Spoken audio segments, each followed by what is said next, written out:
या जगदंबेचा गोंधळ कधी घालतात? कधी घालतात? या नवरात्रीमध्ये हा, या जगदंबेचा गोंधळ चाललेला आहे. गोंधळ चाललेला आहे. सर्व भक्त मंडळी या ठिकाणी जमलेली आहे बरोबर आहे. आणि या जगदंबेचं नामस्मरण चाललेलं आहे. गोनाम दशेंद्रियाचा एक मेळा केला, हो, गोनाम दशेंद्रियाचा एक मेळा केला, गोनाम दशेंद्रिय आणि ऐसा गोंधळ जगदंबे चरणी घातिला. नामे गोंधळ.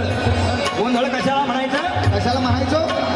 आणि गोंधळ कुणी केलेला आहे? गोंधळ. हा, गोंधळ पहिल्यापासून आलाय की. गोंधळ कुणी केलेला आहे? म्हणजे सर्वप्रथम गोंधळ. व्यास वशिष्ठ शुभ गोंधळी नाचतात सोहम मेळी, द्वैत भाव